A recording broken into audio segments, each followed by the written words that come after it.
હવે પહેલાં તો તમારા બધાનું સ્વાગત છે કે તમે બધા આટલો સમય કાઢીને અહીં આવ્યા. બધાને પ્રણામ, બધાનું સ્વાગત છે. સામે ઓલું સફેદ પાટીયું મારેલું દેખાય છે બધાને? આ નજીકમાં હાવ એ મુખ્યમંત્રીની ઓફિસ છે. ત્યાં પાછળ ઓલા કાચ દેખાય છે, પડદા જેવું દેખાય છે, ત્યાં અંદર જ એ બેહે છે. બહુ મોટી ઓફિસ છે, એમાં બધા મંત્રી બેહે. આખું નાનું બિલ્ડિંગ છે ને એમાં, અને આમાંય થોડાક બેહે. આનકોરે નાનું બિલ્ડિંગ છે, પછી આ મોટું છે બે બાજુ. મોટામાં બધા સચિવ બેહે, તમામ પ્રકારના સચિવો હોય. એક આખું આમ રેલગાડી ભરાય એટલા સચિવો છે અહીંયા. કામ શું કરે છે તમે જાણો, આપણે વખાણ કરવી ભૂંડા લાગવી.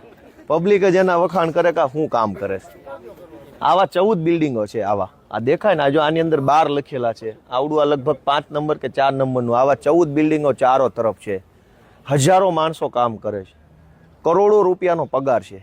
1 લાખ કરોડ રૂપિયાનો પગાર. ખાલી પગારમાં 1 લાખ કરોડ વપરાય છે. હવે 1 લાખ કરોડમાં મીંડા તમે નિરાતે ગણજો.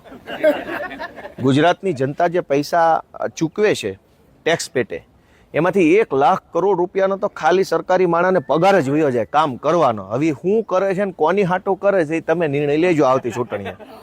આવડી મોટી બિલ્ડિંગો, એસી, ગાડીઓ, ફૂલ સુવિધામાં તમને એમ લાગે કે આ વિદેશ જ છે. અહીં તમે જોવો છે ક્યાંય ધૂળે નહીં જોવા મળે, માખીઓ જોવા નહીં મળે, ગંદકી નહીં હોય, ટ્રાફિક નહીં હોય. ફૂલ ફેસિલિટીમાં જીવવાનું તમારા પ્રતાપે છે. અને એટલે જ હેઠે ઉતરવા તૈયાર નથી. હવે ખંભે બેહી ગયા છે. એટલે તમે આ બધું જોવો તો તમને ખબર પડે કે મત નકરા લઈ જાય પછી અહીં શું કરે તો કે મજા. કામ કરતા હોય તો હેઠે નું આવું થઈ ગયું હોય, કેમ અહીંયા જ આવું છે. એટલે તમે બધા આવ્યા. આ વિઠ્ઠલભાઈ પટેલ ભવન લખ્યું છે. વિઠ્ઠલભાઈ પટેલનું નામ કેમ છે અહીંયા? વિઠ્ઠલભાઈ પટેલ સરદાર પટેલના હગા ભાઈ હતા, મોટા ભાઈ. અને સંસદીય પ્રક્રિયાઓ જે છે, લોકસભા કેમ ચાલે, વિધાનસભા કેમ ચાલે, એના જે નિયમો છે, એના દેશના બહુ સૌથી બુદ્ધિશાળી માણસ એ જમાનામાં એ હતા. અને અંગ્રેજોએ વિધાનસભા બનાવી હતી, સેન્ટ્રલ લેજિસ્લેટિવ એસેમ્બલી, કેન્દ્રીય વિધાનસભા હતી દિલ્હીમાં. એનું અત્યારે દિલ્હી સરકાર જ્યાં બેસે છે એ બિલ્ડિંગ અંગ્રેજોએ બનાવ્યું. એના એ અધ્યક્ષ હતા અને ખૂબ બુદ્ધિશાળી માણસ હતા. એ જમાનામાં સૌથી બુદ્ધિશાળી માણસ કહેવાય વૈધાનિક બાબતો સંસદીમાં એ હતા. અને એના દિમાગના આઈડિયાથી તે આખી બધી પ્રણાલિકાઓ બની છે. અને એટલે એવા મહાન માણસનું નામ અહીં વિધાનસભા ઉપર રાખ્યું છે. આ બંને મોટા, આ નાના નાના બિલ્ડિંગ છે એ સ્વર્ણિમ સંકુલ છે. અને ઓલા છે એ સચિવાલયના મકાનો છે. ગાંધીજીના 2 પુત્રો બેહાડ્યો છે જો સામે, પણ મોઢું અવળું રાખ્યું છે. ગાંધીજી આંકોર જોઈને બેહી નથી કેમ કે આ જોવા જેવું શું છે. એ અવળું ફરી ગયા. એ અવળું ફરી ગયા. એ કે આમાં તમારે સામે મારે જોવું જ નથી. કે જોઈ લો કઈ બાજુ મોઢું છે. નકર નજર ગાંધીજીના રાષ્ટ્રપિતા છે એની નજર છોકરા ઉપર વળી જાય કે શું કરે છે મારા બેટા રોજ બેહી. એને બદલે એ કે મૂકો ભાઈ, મારે આમાં કઈ જોવું નથી. કે આમ ફરી ગયા. આ હાલત અહીંયા છે. જોઈ લીધી નજરે. હવે કહેજો બધા ગામમાં જઈને લોકોને ગાંધીજી જેવા ગાંધીજી મોઢું ફેરવી લીધું છે. હવે એમાં આપણે ક્યાં એની વાહે લબડવાની જરૂર છે? વાત સાચી કે ખોટી? પછી અંદર બધા કેવું વાંચતા હતા? રેડી વાંચતા હતા? ભાષણ તો ક્યાંક હતું, વક્તવ્ય હતું જ નહીં, વાંચતા હતા. એટલે મેં તમને પૂછ્યું કે વાંચતા હતા બરાબર? થોડાક આ બાજુ આવી જાવ એટલે હાલવાની વ્યવસ્થા. થોડાક આ બાજુ આવી જાવ. એક ઓલું પીળું પંપુડું હટાઈ દેજો વડીલ. કાંઈ વાંધો નહીં, હટાઈ દો તમે. હાવ હાલવાની વ્યવસ્થા થઈ જાય. હા, મારો વારો હજુ આવશે. એટલે હવે વસ્તુ શું છે, 2 વાત છે. મારે અંદર જવાનો ટાઈમ થઈ ગયો છે. કે સરકાર કરોડો અબજો રૂપિયા ફાળવે છે. 4 લાખ કરોડનું બજેટ આવ્યું. એવડી મોટી મોટી વાતો અહીંયા બેહીન થાય છે. એના કરતાં 10% કામ હેઠે નથી થતું. તમે વાતો 20 કિલોની કરો તો 500 ગ્રામ તો કામ કરો. અમે એટલું જ કહીએ છીએ વિપક્ષ તરીકે, 500 ગ્રામ કામ કરીને દો. 20 કિલોની ભલે વાત કરી લીધી, પણ નહીં. ગયા વર્ષે 20 કિલોની કરી હોય તો આ વખતે 40 કિલોની વાતો કરે. કામ તો ગયા વર્ષે એવું ને એવું, આ વર્ષે એવું ને એવું. તમને જાણીને નવાઈ લાગશે કે સરકારનું બજેટ હમણાં આવ્યું, એમાં શહેરોનો વિકાસ કરવા માટે 33,000 કરોડ રૂપિયા ફાળવા. ગામડાનો વિકાસ કરવા માટે કેટલા ફાળવા? 14,000 કરોડ. શહેર કરતા અડધા રૂપિયા નથી ફાળવા. હવે રૂપિયા જ ઓછા આપ્યા છે. હવે ગોળ નાખે એટલું ગળ્યું થાય ને? ગોળ જ ઓછો નાખ્યો છે તો કેમ ગળ્યું થાય?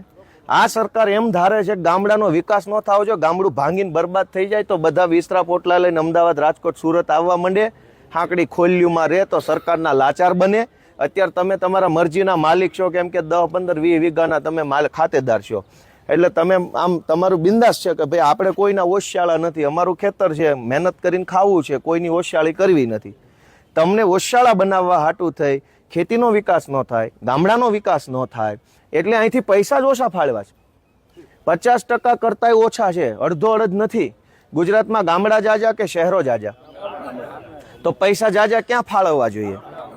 હવે પૈસા ફાળવા જ નથી, એટલે ગામડામાં રોડ નહીં બને, દવાખાનામાં ડોક્ટર નહીં આવે, શાળામાં શિક્ષક નહીં આવે, બસ નહીં આવે, નાળા નહીં થાય, પૂર સંરક્ષણ દિવાલું નહીં થાય, ખેતરના કેળા નહીં, કેમ કે પૈસા જ ન થાય. પા તમે કહો ધારાસભ્યોને, જે તે વિસ્તારના લોકો ભાજપનો હશે કોઈ વતાવશે ને મૂકો ને, એનું ક્યાં મોઢું વતાવું? કોઈ મારી જેવો વિપક્ષનો હશે 4 ફોન કરશો લાગણીથી, તમને એમ લાગે કઈ એકાય એવો જવાન છે, પણ તમને એ ખબર છે કે રૂપિયા જ ન થાય. પા કામ કેમ થાય?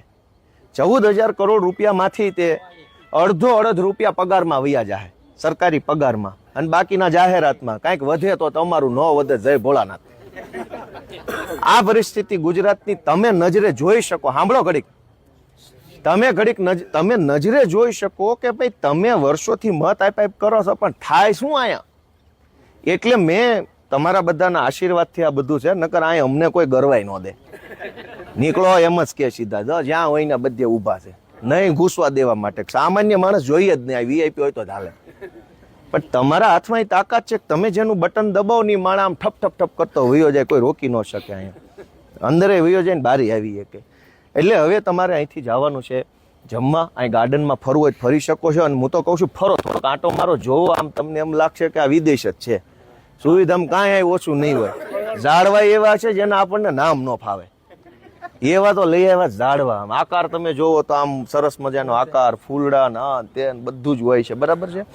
એટલે તમે અહીંથી જોશો, પછી બસ બોલાવી જમવા જઈ અને તમે જમી લેશો. લગભગ કલાક, હવા કલાક થાય, જમીન કદાચ કલાક આરામ કરવો હોય તો થોડોક આરામ કરો, પછી હું તમને ઘર જોવા લઈ જઈશ. ત્યાં આપણે જઈ ત્યારે તાલુકા પંચાયતની સીટ વાઇઝ ઉપર જાઉં. પહેલા માળે મારું ઘર છે, એટલે પગથિયા ચડીને જાશું. બધા એક હામટા નાના ઘરમાં હમાહે નહીં, તો એક આરે એક તાલુકા સીટ ના જાય તો હું તમને બતાવી એક તમારા પ્રતાપે હું મળ્યું છે, અને તમે જ્યાં સુધી મત દેવો ત્યાં સુધી મળશે. તમે તાળું મારી દો, આ અમને કાઢી મૂકશે કે હાલો નીકળો, વાત પૂરી થઈ ગઈ હવે.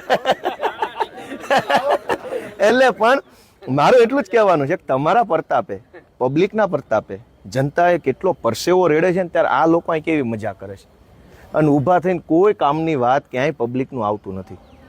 માત્ર મોદીના વખાણ, માત્ર અમિત શાહના, હર્ષ સંઘવીના, જે ઊભો થાય ને વખાણ કરે છે, જે ઊભો થાય ને નકરું. અરે પણ 10 મિનિટ ખાલી માનની ભૂપેન્દ્રભાઈ પાછા એને મૃદુ બોલતા નથી આવતું, મુર્દું કરે.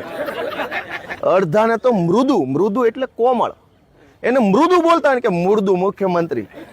આવું હાવ બધું જય ભોળાનાથ હાલે. એટલે બધું ઈ તમે નજરે જોવો તો તમે માનો. એટલે મેં તમને અહીંયા આમંત્રણ કર્યું છે, તમે આવ્યા, મને બહુ ખુશી થઈ. મારાથી કાંઈ અગવડ સગવડ થઈ હોય તો માફ કરજો, થોડીક હડિયાપાટી છે. કાંઈ દાંતો પૂરા આવતા હોય પણ કેમેરા અમારી સામે હોય બહુ કઢાય નહીં. ઝાઝા દાંત આવતા હોય પણ કેટલાક કાઢવા, ઓલો અમારી સામે હોય નકરા દાંત કાંઈક કરે, પછી શું કરવું અમારે રીતે, બરાબર છે. અને બધાનો ખૂબ ખૂબ હૃદયપૂર્વક આભાર. હું અંદર જાઉં છું. ધવલભાઈ, દિનેશભાઈ ને બધા આપણા સંકલન જોઈ રહ્યા છે, બરાબર. હમણાં પાછો હું તમને મળીશ. થોડુંક વહેલું મોડું થાય, થોડીક અગવડ સગવડ થાય તો કાંઈ ઓલું સહકાર આપજો બધા આપણી ટીમને, બરાબર છે. ચાલો રજા લો બધાની, ખૂબ ખૂબ આભાર. ચાલો.